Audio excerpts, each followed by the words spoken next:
Հաջորդ հարցը, հարց համար 24, համեցեք պարոն Հովհաննիսյան։ Շնորհակալություն,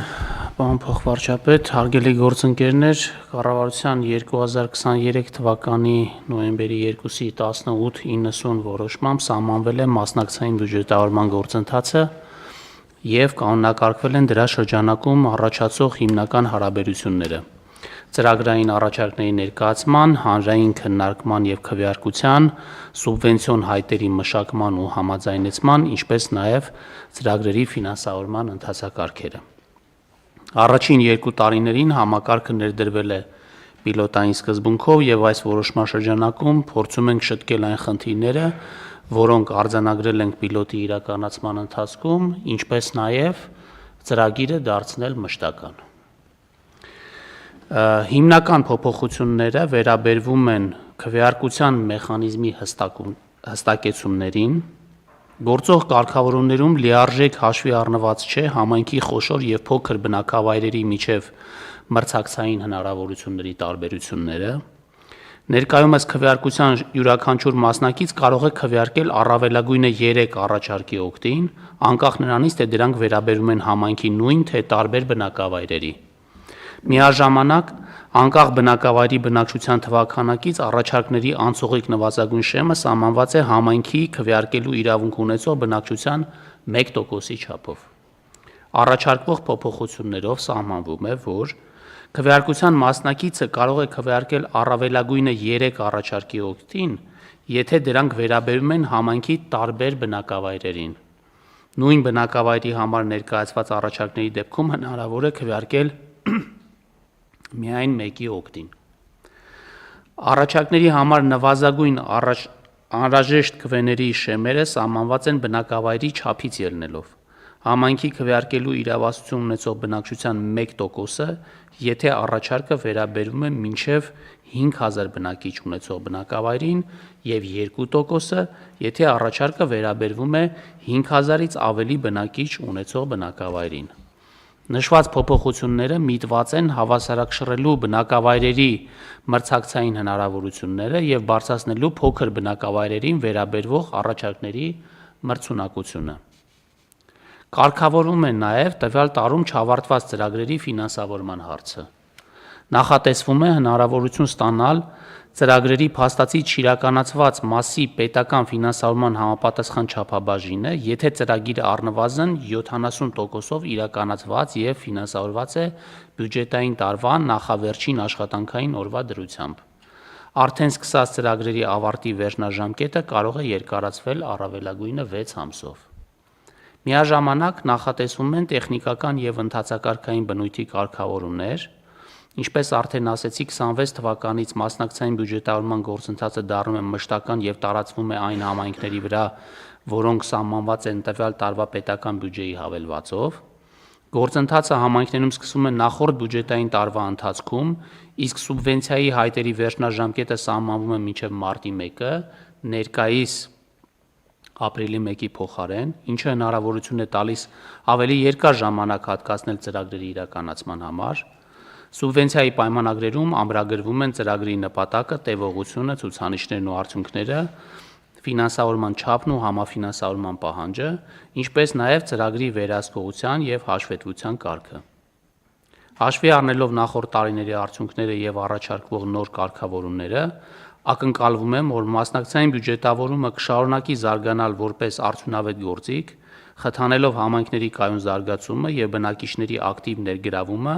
համայնքային առաջնահերթությունների ձևավորման, որոշումների կայացման եւ իրականացման գործընթացում։ Շնորհակալություն, խնդրում եմ հաստատել։ Պարոն նախարար, իսկ սկզբնական բովանդակությունը մի հատ ավելի պարզ կբացատրեք, բայց մենք ինչ նպատակ ենք հետապնդում։ Մասնակցային բյուջետավորմամբ համայնքների բնակիչները հնարավորություն ունեն առաջարկել նախագծեր իրենց համայնքներում բյուջետավորման եւ համայնքի բնակիչները կարող են քվեարկել, այսինքն ոչ թե կարող են, այլ քվեարկում են այդ նախագծերի օգտին։ Ես ուղղակի մի քանի թիվ կուզենամ հնչեցնել։ Մենք 2024-ին այս ծրագիրը իրականացրել ենք 4 համայնքում, 25-ին 21 համայնքում, 26 թվականից իրականացնում ենք 52 համայնքում։ Առաջի տարում ունեցել ենք 17 առաջարկ, երկրորդ տարում ունեցել ենք 178 առաջարկ, միջին առաջարկների թիվը կազմում է 9։ Եվ մասնակցությունը նաև քաղաքացիների, բնակիչների մեր համայնքի, եթե առաջի տարում եղել է 4%, երկրորդ տարում արդեն եղել է 12%։ Սա կարևոր ժողովրդավարական մեխանիզմ է, մեր համայնքի բնակիչների մասնակցությունը իրենց համայնքի առօրյա խնդիրներին ավելի ակտիվ դարձնելու համար։ Եվ մենք այս հանձնառությամբ առաջ ենք գնում եւ ամեն տարի մինչեւ հիմա մենք կրկնապատկել ենք այն գումարը, որը մենք մասնակցային բյուջետավորմամբ հատկացնում ենք որպես սուբվենցիա համայնքներին եւ իմ անձնական նաև տպավորությունը նա է, որ մենք պետքա շարունակենք մեծացնել մասնակցային բյուջետավորմամբ այս սուբվենցիաների տրամադրումը եւ ակտիվացնելու մեր քաղաքացիներին մի կողմից, որպեսզի իրենք մտածեն, թե ինչ հետաքրքիր լուծումներ կարող են գտնել իրենց համայնքի տարբեր խնդիրներ լուծելու համար, եւ մյուս կողմից ակտիվացնեն նաև մյուս բնակիչներին, որպեսզի քվեարկեն այս կամ այն լուծման օգտին։ Իսկ այդ քվեարկությունը ո՞նց է ազդելու համայնքի իշխանությունների որոշումների վրա, թե մենք դեռ ուղղակի հանրայնացնում ենք ցանկությունները, հետագայում կանրադառնանք, թե ինքը իմպերատիվ է դառնում։ Համեցեք, պարոն Խոդաց։ Պարոն Գրիգորյան, արգելի գործընկերներ, համայնքի ղեկավարը այդտեղ որոշում կայացնելու այլ լիազորություն չունի, քան ընդունել են որոշումը, որ եղել է քվեարկության արդյունքում։ Ենթադրենք առաջարկում է համայնքի բնակիչների կամ համայնքի բնակիչների խմբի կողմից ծրագրեր, այդ ծրագրերը համայնքի ղեկավարը այլևս մոնիտորինգի ենթարկելու իրավասություն չունի, եթե այն տրամաբանության մեջ է, որը հաստատված է, իսկ հաստատված տրամաբանության մեջ համայնքային նշանակության ենթակառուցվածքներն են մտնում, օրինակ դպրոցի ծրագիր չի կարող առաջարկել։ Դրանից հետո ծրագիրը դրվում է քվեարկությամբ եւ եթե ծրագիրը անհրաժեշտ թվով ձայներ է հավաքում, համայնքի ղեկավարը կամ ավականին այլևս իրավասություն չունեն ընտրեն այդ ծրագրերից, որի շինաշխատանքները մեկնարկեն։ Այստեղ իրանց գործառույթը կազմակերպչական գործառույթ է եւ նայել, որ ընդհանուր կարգին համապատասխան լինի, այսինքն համայնքային նշանակության ենթակառուցվածքներ։ Իրոք շատ լավ գաղափար է, բայց այդ ընդհանուր թվի բանաձևը ո՞նց է աշխատում, այսինքն ինքը ինչ թիվ պիտի լինի, էլի կոլեկտիվ այդ որոշումը։ Ինչպես արդեն ասեցի, այս ընթացիկ որոշման մեջ բնակիչների մի տոկոսը պետք է քվեարկի այդ ծրագրի օգտին, որպեսզի համայնքի բնակիչների հիմա արդեն տարբերություններ ենք դնում, ասում ենք, եթե այնպիսի բնակավայր է, որը ունի 5000-ից ավել բնակիչ, ապա 2% պետք է քվեարկի, եթե 5000-ից պակաս բնակիչ ունի, ապա 1%, որովհետև անցած տարի օրինակ խնդիրներ էին եղել, որովհետև մեր հիմա խոշորացման հետևանքով կան մեծ բնակավայրեր եւ փոքր բնակավայրեր, եւ փոքր բնակավայրերը, որոնք նախագծեր էին ներկայացնում, իրենց ձայներ չէին ստանում, որտեղ քվեարկողների մեծ մասը այդ մեծ բնակավայրում էին ապրում, եւ հիմա այսպես տարբերություն ենք դրել նաեւ, որ չի կարող նույն բնակավայրի երկու ծրագրի քվեարկել, փորձել ենք լուծել այս փոքր բնակավայրերի քվեարկության հետ կապված հարցերը, իհարկե նաեւ այս տարի կհետևենք այդ քվեարկության ընթացքին եւ նաեւ մեր բնակիչների արձագանքներին, տեսնելու արդյոք այս առաջարկված մեխանիզմը լուծել է այն խնդիրները, որը մենք ունեցել ենք անցած տարի։ Չէ, լավ մեխանիզմ է, ուղղակի իր վրա պիտի շարունակենք աշխատել, որովհետև այստեղ ից մի բան անհանգստացնում, այդ խումբը մարդկանց, այնուամենայնիվ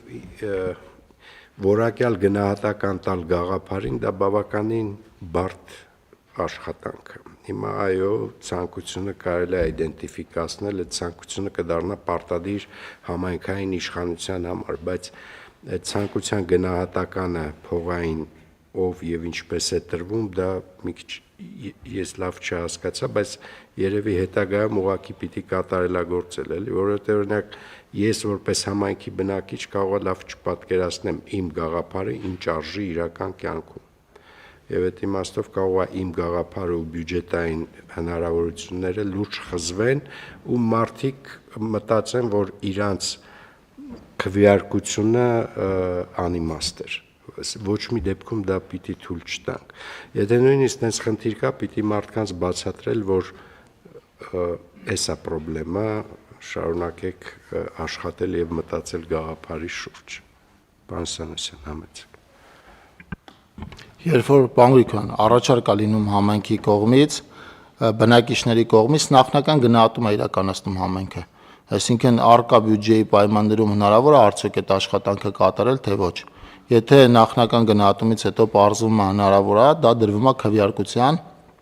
եւ քվեարկվելուց հետո արդեն համայնքը իր պատվերով նախագծանախաշվային փաստաթղթեր է պատվիրում տվյալ աշխատանքի համար։ Տեսականորեն օրինակ, եթե մեր ամբողջ բյուջեի այն համամասնությունը, որը հանրապետության X համայնքին է բաժին ընկնում, օրինակ 50 միլիոն դրամ է պայմանական ասած,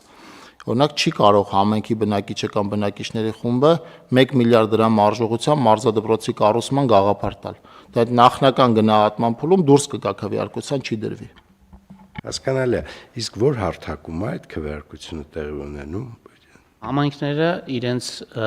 կայքերում ունեն հարթակներ դրված, որը ձևավորված է մեր միջազգային գործընկերների կողմից։ Այսինքն համայնքների կայք էջերի վրա կարելի է տեսնել։ Բացի դրանից ասեմ պարոն Գրիգորյան, որ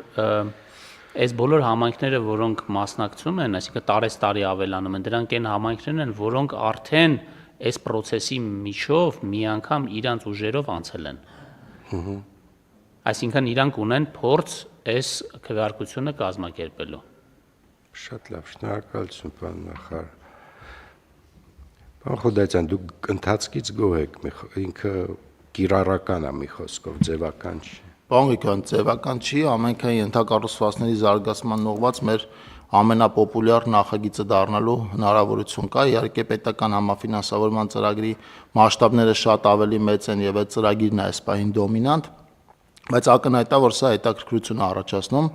որովհետեւ բնակիչները կամ բնակիչների խումբը կարող են թիրախային ուրեմն խնդիրներ առաջ բերել եւ երբ որ մենք մոնիտորինգ ենք անում, դրանք հիմնականում վերաբերվում են մարզական եւ ժամանցային ենթակառուցվածքներին։ Տեսակարար ամենամեծ կշիռը այս աշխատանքում ունեն մանկապատանեկան ֆուտբոլի դաշտերը արհեստական խոտածածկով։ Մենք ընթացս նաև մոնիտորինգ ենք անում որակական մասը, պարոն նախարարի նշած փոփոխությունը տարեվերջին ֆինանսավորումը տեղափոխել մյուս տարի, ինքը իրականում այս մասով բարեփոխում է, որովհետև մենք նախորդ տարվա վերջում ունեինք խնդիր, երբ որ աշխատանքների 90%-ներ ավարտվել, 95%-ներ ավարտվել եւ այդ մեխանիզմը չէր աշխատում համայնքին փոխանցելու, մի կողմին համայնքը պիտի կամ առանց կատարած աշխատանքը վերցներ, ֆինանսը պահեր իր մոտ վճարեր, ինչը մեր համար ցանկալի չէր, որովհետև կարգի խախտում էր, կամ այդ վճարման կտորի վճարելը մնում էր այլևս համայնքային բյուջեի վրա որպես ծանրաբեռնվածություն, այս փոփոխությամբ կկարողանանք հիմնական արած 70 եւ ավել տոկոս կատարողական ներկայացածի դեպքում ծրագիրը տեղափոխել այնպես, ինչպես սուբվենցիոն մեր աշխատանքները։ Բայց Երևան քաղաքը այս ալգորիթմի մեջ չկա։ Երևան քաղաքը այս ալգորիթմի մեջ չկա, ելի են տրամաբանության, որով չկա պետական համաֆինանսավորման ծրագրի տրամաբանության մեջ։ Մենք Երևանում ֆինանսավորման այլ տողերով ենք այնտեղ աշխատանքներ իրականացնում, որի հիմնական պատվիրատուն Երևանի քաղաքապետարն է, չնայած 2025 թվականից մենք արդեն նաև ճանապարհային դեպարտամենտով ենք Երևանում աշխատանքներ իրականացնում եւ այս տարի ալի անելու ենք։ Կարելի է քննարկումներ սկսել։ Այնուամենայնիվ ինքը մշակույթը կոմունիկացիայի շատ լավն է, այս կարծում եմ։ Շատ լավ, կարող ենք առաջարկել Երևանին առաջին տարով համայնքային բյուջեով իրականացնել, ինչպես բոլոր մյուս համայնքների դեպքում, պարոն Հովհաննիսյանը երբ որ նշում էր, որ համայնքները փորձ ունեն, դա հետեւյալի մասն էր, որ համայնքները մի անգամ իրենց բյուջեի միջոցով առանց պետական բյուջեի համանման ծրագիր իրականացել են։ Կարող ենք այնտեղից սկսել։ Շատ լավ, շնորհակալություն, պարոն Խուդայցյան։ Խնդրեմ, հարգելի գործընկերներ կան, հարցեր, առաջարկություններ, խնդրեմ։ Մի փոքրիկ դիտարկում էլ անեմ, պարոն Գրիգորյան, ձեր թույլտվությամբ, մենք մեր միջազգային գործընկերների հետ երբ որ խոսում ենք, այս մասնակցային բյուջետավորման ներդրման հետ կապված ընդհանուր դիտարկումը նա է, որ Հայաստանը մեր նման երկրների հետ միասին ավելի ուշ է սկսել, բայց ամենաարագն է առաջ գնում այս ուղղությամբ, ինչը շատ ուրախալի է մեզ համար։ Շնորհակալություն, պարոն Գրիգորյան, ես էլ կուզեի մեր կողմից ընդգծել արդյունավետությունը աշխատանքի, որովհետև իրազեկման այն ցուցանիշները, որ պարոն Հովհաննիսյանը նշեց, թե ինչ զգալի աճ կա առաջին եւ երկրորդ տարվա ներկայացված ծրագրերի թվի մեջ, դա նաև իրազեկման շատ մեծ ծավալի աշխատանք է, որ գործընկերները իրականացրել են ու պետք է նշեմ, որ շատ լավ համագործակցություն է ձևավորվել ուսումնական հաստատությունների շրջանում երիտասարդական կենտրոններում նաև ծրագիրը ներկայացնելու ու շատ ուրախ եմ, որ գաղափարների մի զգալի մասը գալիս է նաև հենց երիտասարդներից եւ ուսանողներից ու սովորողներից եւ կարծում եմ, որ դուք շատ ճիշտ նշեցիք համակարգի հետագա զարգացման մասին, ես կարծում եմ, որ ինստիտուցիոնալ զարգացման տեսանկյունից մենք պետք է ավելի շատ հնարավորություններ ընձեռենք, որպեսզի նաև տարիքային շեմի որոշակի վերանայումով ավելի ցածր տարիքի մեր քաղաքացիներին էլ հնարավորություն տանք իրենց առաջարկները ներկայացնել, որտեղ սովորաբար տեսնում ենք, որ ծրագրերի հիմնական շահառուն նրանք են եւ վստահաբար առաջարկների տեսանկյունից էլ իրենք շատ կարեւոր գաղափարներ են առաջ քաշում եւ կուզեի նաև մի բան էլ ընդգծել, որ նույնիսկ այն առաջարկները, որոնք ֆիլտրվում են կամ իրենց ծավալի պատճառով կամ որևէ այլ խնդիրների, օրինակ ոչ համայնքային ենթակառուցվածքներին վերաբերելու, դրանք շատ կարևոր տեղեկատվություն են, որտեղ իրականում մենք համայնքային կարիքների գույքագրման մի քարտեզ ենք ստանում, որը կարող է ուղղորդող լինել նաև պետական ծրագրերի համար, այսինքն եթե համայնքը առաջ է քաշում օրինակ այսինչ ենթակառուցվածք ունենալու գաղափարը, որը չի տեղավորվում ծավալների իմաստով, սա կարող է ազդակ լինել նաև պետական համապատասխան մարմիններին այդ խնդիրը ավելի լուրջ ուսումնասիրելու եւ միգուցե նաև նման հնարավորություն այդտեղ ստեղծելու, ու ես կարծում եմ մենք պիտի այդ կապերի շուրջ էլ աշխատենք, որ այդ տեղեկատվությունը նաև որոշակիորեն փոխանցվի տվյալ ոլորտային գերատեսչություններին հետագա վերլուծությունների համար։ Անկեղծ ասած ես դրա մասին էի մտածում, որովհետև հիմա այս տեղեկատվությունը, որ մենք կուտակում ենք, ինքը առանցին էլ շատ մեծ արժեք ունի բոլորիս համար, որովհետև ինքը տարիքային կապերով, ցանկությունների կապերով, տարածաշրջանային կապերով, եթե մենք վերլուծություններ անենք, ինձ թվում է շատ հետաքրքիր տեղեկատվություն կստանանք, ինչ կօգտագործենք մեր կապիտալ ներդրումների պլանավորման ժամանակ ու կունենանք շատ ավելի թիրախային արդյունքներ, իմ կարծիքով։ Շատ շնորհակալություն, առաջարկում եմ ընդունել որոշումը, հարգելի գործընկերներ, ովքեր են դեմ չկա, որոշումն ընդունեցինք, շնորհակալություն, պարոն նախարար։